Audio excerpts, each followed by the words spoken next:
Palabra de Dios en mi ser, la voz del mundo y de la historia, la fe del hombre en su memoria, que espera una respuesta en mí. Queridos hermanos, estamos en el tercer domingo de Pascua. Seguimos nuestro camino. El tiempo de Pascua es un tiempo de celebración en la alegría, en el gozo, en la adoración. Cristo ha vencido la muerte y ese es motivo de alegría. Y aquí nos acompaña siempre este cirio pascual. Esa luz del cirio nos recuerda a ese Cristo resucitado. Las 5 llagas que tiene este cirio nos recuerda que ese que pasó por la cruz venció a la muerte y su luz es victoria sobre la oscuridad. Fíjate que en Cuaresma, ¿qué se nos pedía? Oración, penitencia, oración, penitencia. Así como se nos pedía en Cuaresma estar fuertes en la oración y en la penitencia, en la conversión, pues en Pascua se nos pide alegría, se nos pide gozo. Y las lecturas de la palabra de Dios que se nos presenta, pues nos hablan del rostro de Cristo. Nos va mostrando ese rostro, quién es Cristo, quién es Él.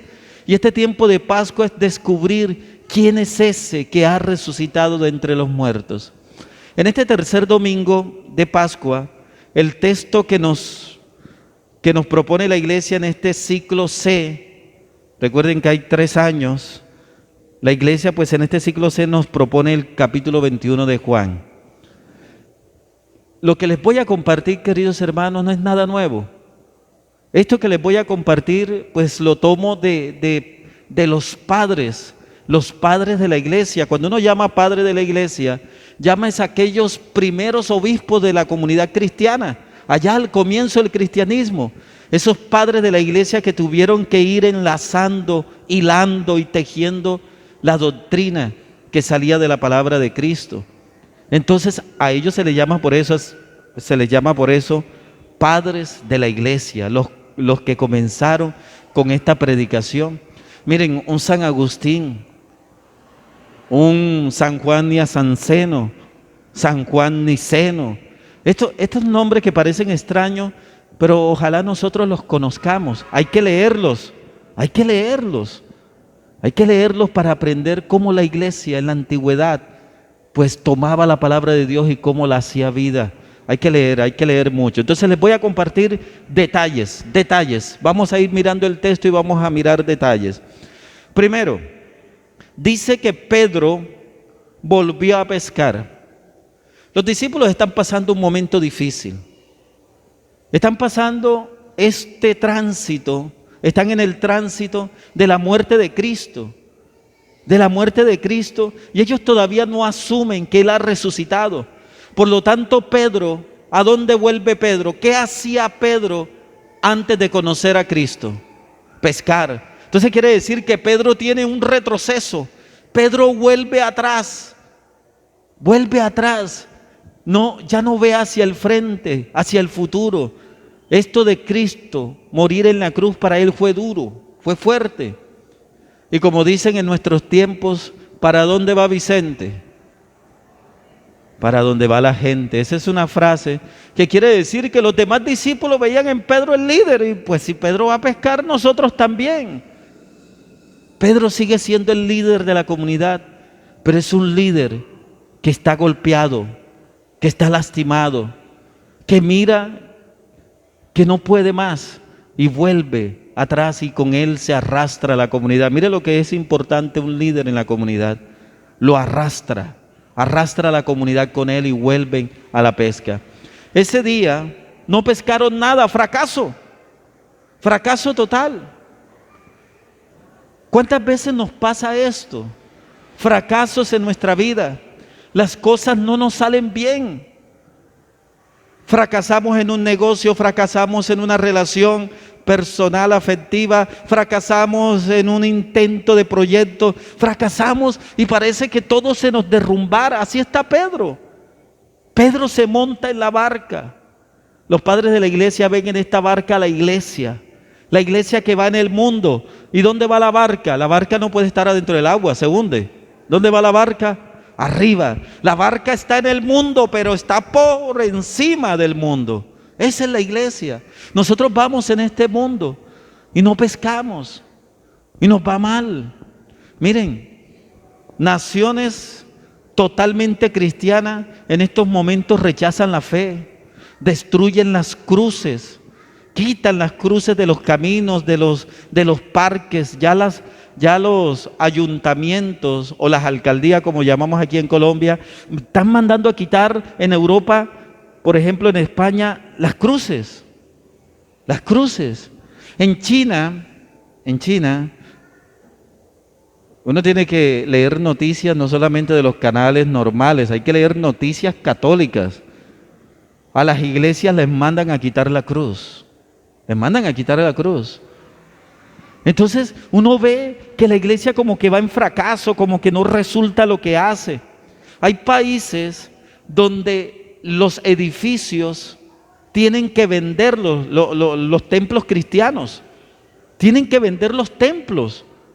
Porque ya la gente no va a las iglesias. Y tener un templo ahí arruinado, ¿qué tiene que hacer las diócesis? Venderlos. Algunos templos terminan siendo bibliotecas, cosas buenas, terminan siendo museos, pero lastimosamente otros terminan siendo discotecas. Así vamos. Y parece que esto fuera fracaso, y parece que la iglesia no resultan las cosas.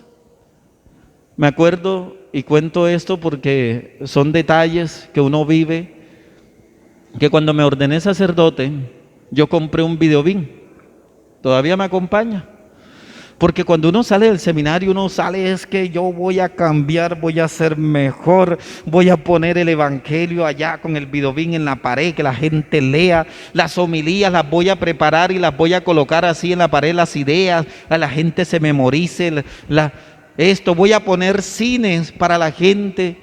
Yo me acuerdo y no me resultó.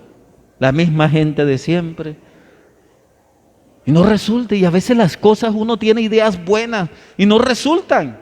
Esa es la iglesia. La iglesia que es la barca que va en el mar, que se zarandea y ahí va.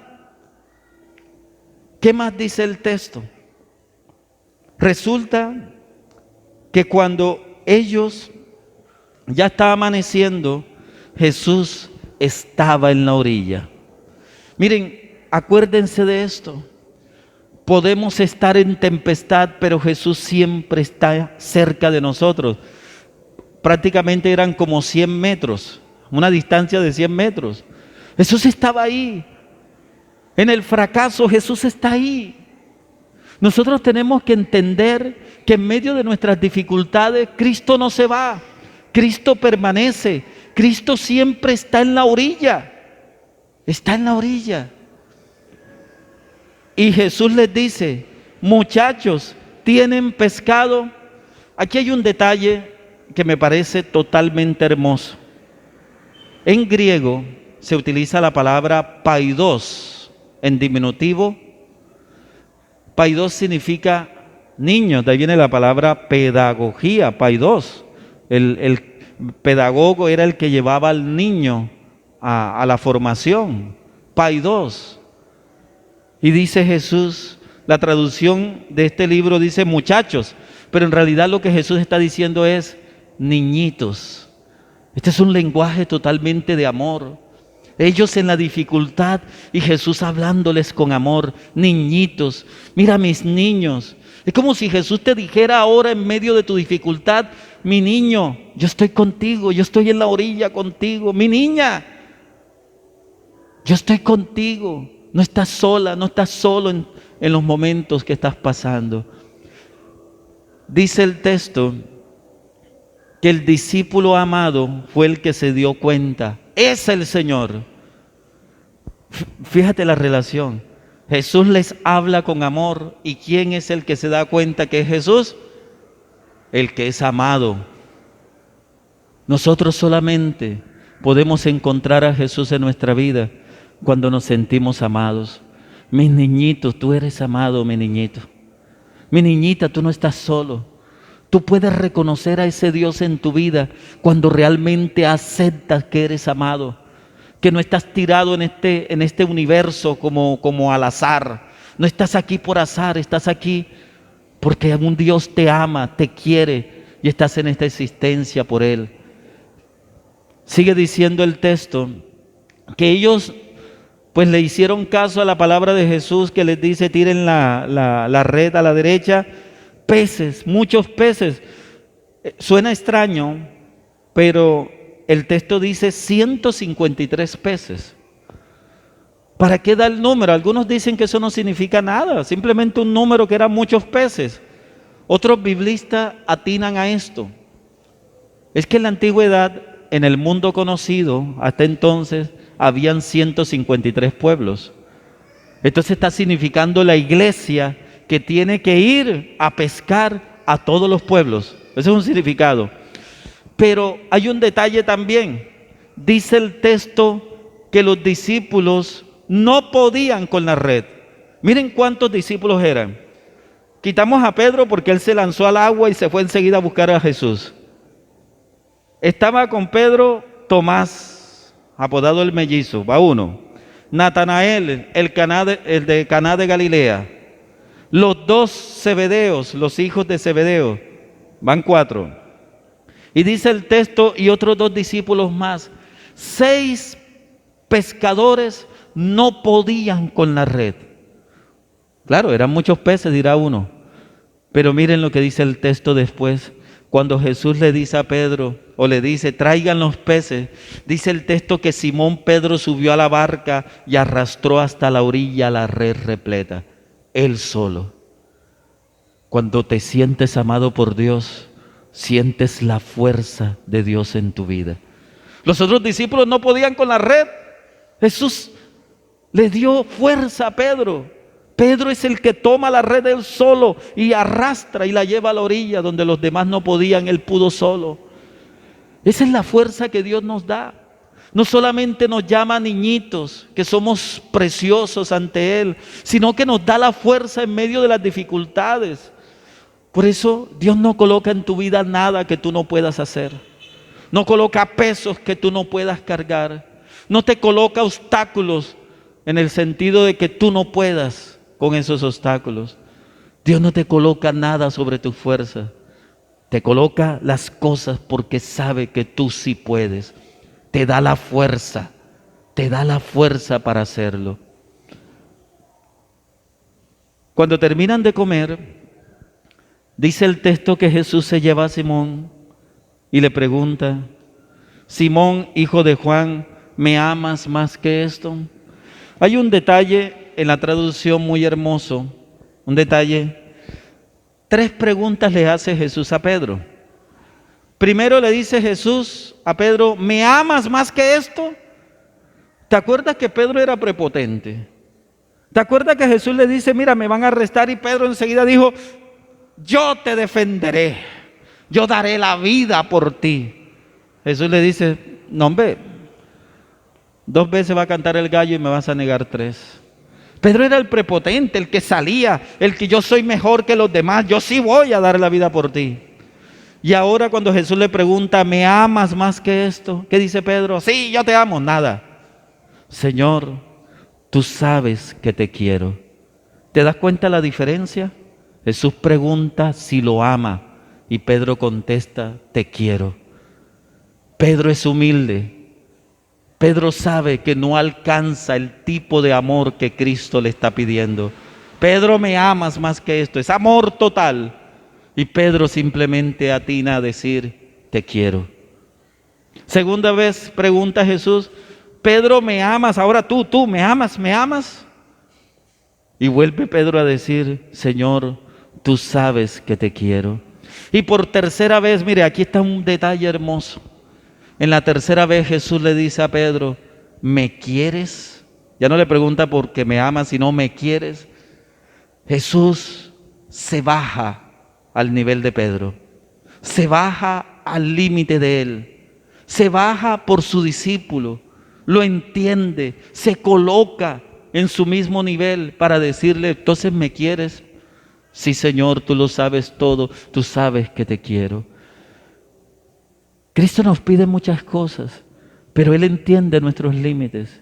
Y porque entiende nuestros límites, su amor nos da la fuerza, como les dije hace un momento, como se la dio a Pedro.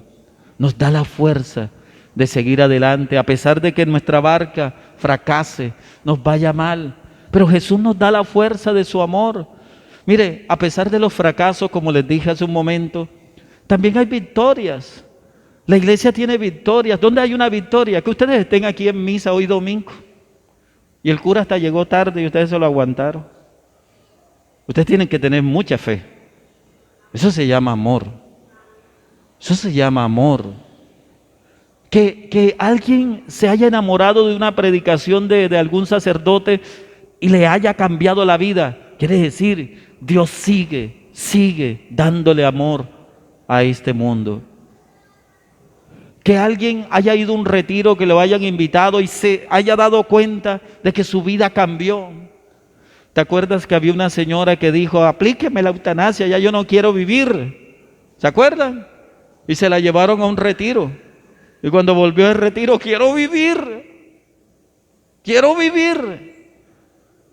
Sí, hay fracasos en la iglesia, pero también hay victorias. Lo mismo que nuestra vida. Porque Cristo sigue estando con su iglesia, sigue dándole fuerza. Y a ese discípulo, a Pedro, por ser el líder, ahora le va a decir, apacienta mis ovejas. Mira, Pedro, te digo que cuando eras joven tú mismo te ceñías e ibas a donde querías, pero cuando seas viejo extenderás las manos, otro te ceñirá y te llevará donde no quieras. Esto dijo aludiendo a la muerte con que iba a dar gloria a Dios. Pedro termina entregando su vida por el Señor. Tanto que dice la historia que al morir en Roma, porque Pedro estaba ya en la comunidad de Roma, él pide que no lo crucifiquen como su maestro, sino que lo crucifiquen al revés. Alguna vez vi una burla en YouTube sobre la fe de nosotros, y mostraban una foto. El Papa estaba sentado en una silla, creo que era de mármol, si no me equivoco, y atrás había una cruz al revés. O sea, el palito más largo estaba, o la distancia, el palo cruzado estaba abajo y el vertical totalmente hacia arriba. Y decían, es que la iglesia católica es satánica porque tiene la cruz al revés. No, es porque Pedro murió de esa manera, crucificado al revés. Y el sucesor de Pedro pues es el Papa que tenemos. Él es el líder, él necesita la fuerza de guiar. Por eso es que hay que orar por el Papa Francisco, porque necesita la fuerza de llevar esos 153 peces en las redes y presentárselo al Señor. Que el Señor a nosotros también, sus niñitos, como nos dijo Cristo, sus niñitos, a nosotros el Señor nos dé la fuerza. Mientras vamos en esta barca de la vida, zarandeada por el mundo, el Señor nos dé la certeza de que Él está en la orilla, amándonos y dándonos la fuerza para seguir adelante. Para la gloria de Dios, amén.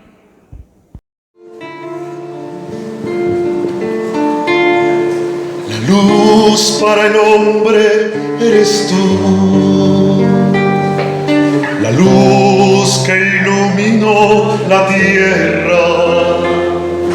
Yo soy un pobre que te espera,